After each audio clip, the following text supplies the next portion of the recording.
ગાંધીનગરમાં આંગણવાડી અને આશા વર્કર યુનિયનનું આંદોલન અને પોલીસની મંજૂરી ન હોવા છતાં આશા વર્કર બહેનો મોટી સંખ્યામાં જોવા મળી.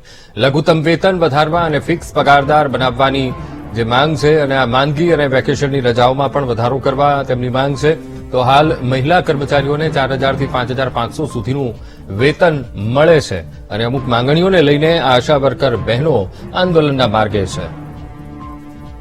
તો આજ મુદ્દે સંવાદદાતા મેહુલ ફોનલાઈન પર જોડાઈ ગયા છે. મેહુલ, ગાંધીનગરમાં આંગણવાડી અને આશા વર્કર યુનિયનનું આંદોલન, મોટી સંખ્યામાં આશા વર્કર બહેનો જોવા મળી. મેહુલ,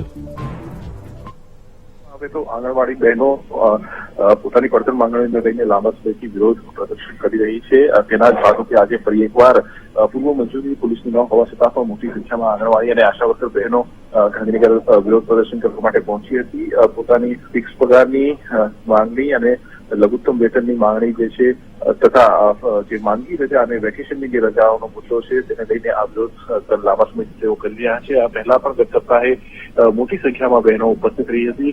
જોકે આ જે બહેનો વિરોધ કરી રહી હતી તેમની પોલીસે અટકાયત પણ કરી છે. અંકુર. જી બિલકુલ મેહુલ, સમગ્ર માહિતી સાથે જોડાવા બદલ આપનો આભાર.